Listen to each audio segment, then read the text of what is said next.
يبشرهم ربهم برحمة منه ورضوان وجنات لهم فيها نعيم مقيم۔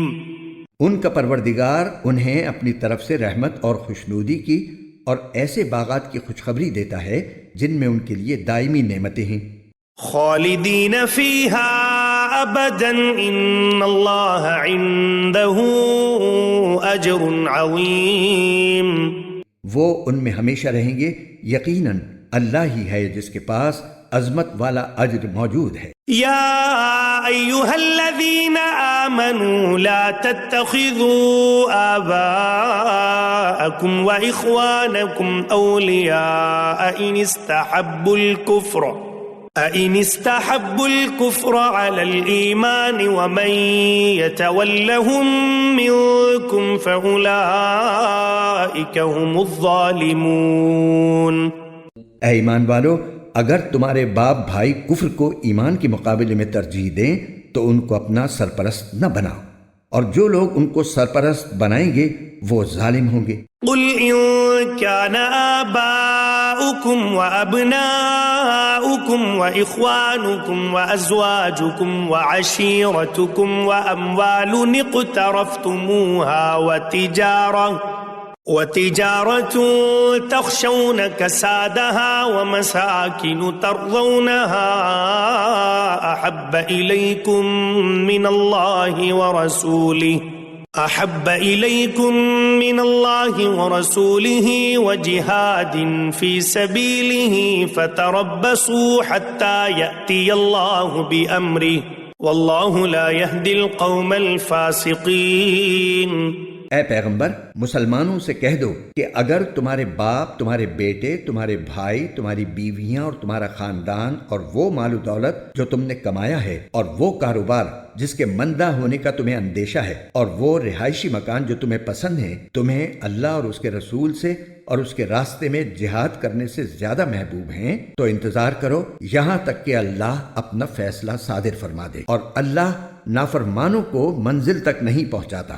لقد نصركم الله في مواطن كثيرة ويوم حنين إذ أعجبتكم كثرتكم فلم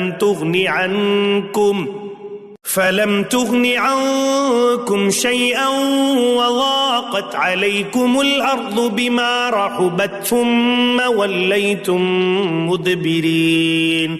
حقیقت یہ ہے کہ اللہ تعالیٰ نے تمہاری بہت سے مقامات پر مدد کی ہے، اور خاص طور پر حنین کے دن جب تمہاری تعداد کی کثرت نے تمہیں مگن کر دیا تھا، مگر وہ کثرت تعداد تمہارے کچھ کام نہ آئی، اور زمین اپنی ساری وسعتوں کے باوجود تم پر تنگ ہو گئی، پھر تم نے پیٹھ دکھا کر میدان سے رخ موڑ لیا۔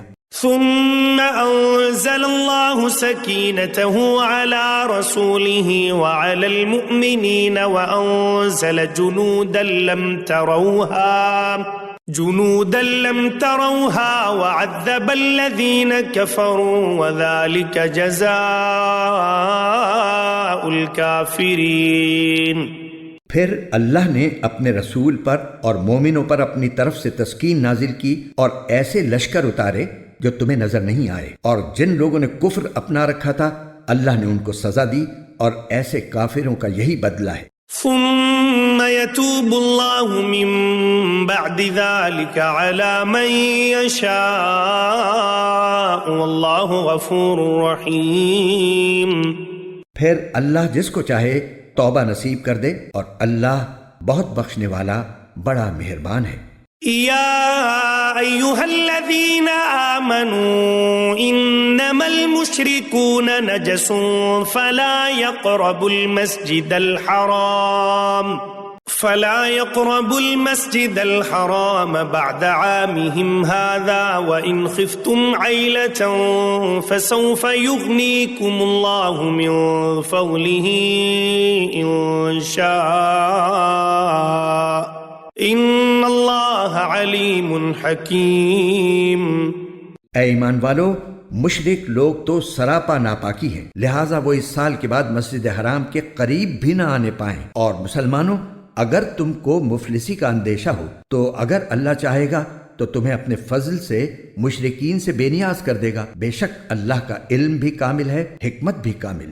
قاتلوا الذين لا يؤمنون بالله ولا باليوم الآخر ولا يحرمون ما حرم الله ورسوله ولا يدينون دين الحق من الذين أوتوا الكتاب حتى يعطوا الجزية عن يد وهم صاغرون۔ وہ اہل کتاب جو نہ اللہ پر ایمان رکھتے ہیں نہ یوم آخرت پر، اور جو اللہ اور اس کے رسول کی حرام کی ہوئی چیزوں کو حرام نہیں سمجھتے اور نہ دین حق کو اپنا دین مانتے ہیں، ان سے جنگ کرو یہاں تک کہ وہ خوار ہو کر اپنے ہاتھ سے جزیہ ادا کریں۔ وقالت اليهود عزير ابن الله وقالت النصارى المسيح ابن الله ذلك قولهم بأفواههم يضاهئون قول الذين كفروا من قبل قاتلهم الله أنى يؤفكون۔ یہودی تو یہ کہتے ہیں کہ عزیر اللہ کے بیٹے ہیں، اور نصرانی یہ کہتے ہیں کہ مسیح اللہ کے بیٹے ہیں۔ یہ سب ان کی منہ کی بنائی ہوئی باتیں ہیں، یہ ان لوگوں کی سی باتیں کر رہی ہیں جو ان سے پہلے کافر ہو چکے ہیں۔ اللہ کی مار ہو ان پر، یہ کہاں اوندھے بہکے جا رہی ہیں۔ اتخذوا احبارهم ورهبانهم اربابا من دون الله والمسيح ابن مريم وما امروا الا ليعبدوا الها واحدا لا اله الا هو سبحانه عما يشركون۔ انہوں نے اللہ کے بجائے اپنے احبار یعنی یہودی علماء اور راہبوں یعنی عیسائی درویشوں کو معبود بنا لیا ہے، اور مسیح ابن مریم کو بھی، حالانکہ ان کو ایک اللہ کے سوا کسی کی عبادت کرنے کا حکم نہیں دیا گیا تھا۔ اس کے سوا کوئی اللہ نہیں، وہ ان کی مشرکانہ باتوں سے بالکل پاک ہے۔ يريدون أن يطفئوا نور الله بأفواههم ويأبى الله إلا أن يتم نوره ولو كره الكافرون۔ یہ لوگ چاہتے ہیں کہ اللہ کے نور کو اپنے منہ کی پھونکوں سے بجھا دیں، حالانکہ اللہ کو اپنے نور کی تکمیل کے سوا ہر بات نامنظور ہے، چاہے کافروں کو یہ بات کتنی بری لگے۔ هو الذي أرسل رسوله بالهدى ودين الحق ليظهره على الدين كله ولو كره المشركون۔ وہ اللہ ہی تو ہے جس نے اپنے رسول کو ہدایت اور سچا دین دے کر بھیجا ہے تاکہ اسے ہر دوسرے دین پر غالب کر دے، چاہے مشرک لوگوں کو یہ بات کتنی ناپسند ہو۔ یا ایھا الذین آمنوا ان کثیرا من الاحبار والرہبان لیأکلون اموال الناس بالباطل ويصدون عن سبيل الله والذين يكنزون الذهب والفضة ولا ينفقونها في سبيل الله فبشرهم بعذاب أليم۔ اے ایمان والو، یہودی احبار اور عیسائی راہبوں میں سے بہت سے ایسے ہیں کہ لوگوں کا مال ناحق طریقے سے کھاتے ہیں اور دوسروں کو اللہ کے راستے سے روکتے ہیں، اور جو لوگ سونے چاندی کو جمع کر کر کے رکھتے ہیں اور اس کو اللہ کے راستے میں خرچ نہیں کرتے، ان کو ایک دردناک عذاب کی خوشخبری سنا دو۔ یوم یحمى علیہا فی نار جہنم فتکوی بہا جباہہم وجنوبہم وظہورہم هذا ما كنزتم لأنفسكم فذوقوا ما كنتم تكنزون۔ جس دن اس دولت کو جہنم کی آگ میں تپایا جائے گا، پھر اس سے ان لوگوں کی پیشانیاں اور ان کی کروٹیں اور ان کی پیٹھیں داغی جائیں گی، اور کہا جائے گا کہ یہ ہے وہ خزانہ جو تم نے اپنے لیے جمع کیا تھا، اب چکھو اس خزانے کا مزہ جو تم جوڑ جوڑ کر رکھا کرتے تھے۔ ان عدت الشہور عند اللہ 12 شہرا فی کتاب اللہ یوم خلق السماوات والارض منها أربعة حرم ذلك الدين القيم فلا تظلموا فيهن أنفسكم وقاتلوا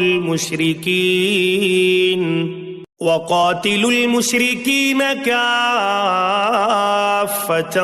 كما يقاتلونكم كافة واعلموا أن الله مع المتقين۔ حقیقت یہ ہے کہ اللہ کے نزدیک مہینوں کی تعداد 12 مہینے ہے جو اللہ کی کتاب یعنی لوح محفوظ کے مطابق اس دن سے نافذ چلی آتی ہے جس دن اللہ نے آسمانوں اور زمین کو پیدا کیا تھا۔ ان 12 مہینوں میں سے 4 حرمت والے مہینے ہیں۔ یہی دین کا سیدھا سادہ تقاضا ہے، لہٰذا ان مہینوں کے معاملے میں اپنی جانوں پر ظلم نہ کرو اور تم سب مل کر مشرکوں سے اسی طرح لڑو جیسے وہ سب تم سے لڑتے ہیں، اور یقین رکھو کہ اللہ متقی لوگوں کے ساتھ ہے۔ انما النسيء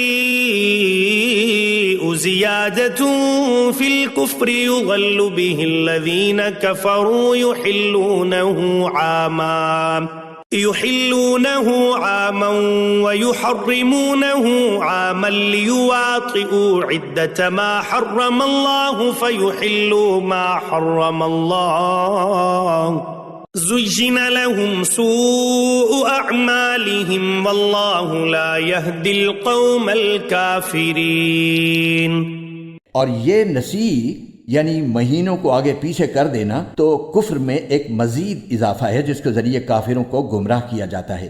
یہ لوگ اس عمل کو 1 سال حلال کر لیتے ہیں اور 1 سال حرام قرار دے دیتے ہیں تاکہ اللہ نے جو مہینے حرام کیے ہیں ان کی بس گنتی پوری کر لیں، اور اس طرح جو بات اللہ نے حرام قرار دی تھی اسے حلال سمجھ لیں۔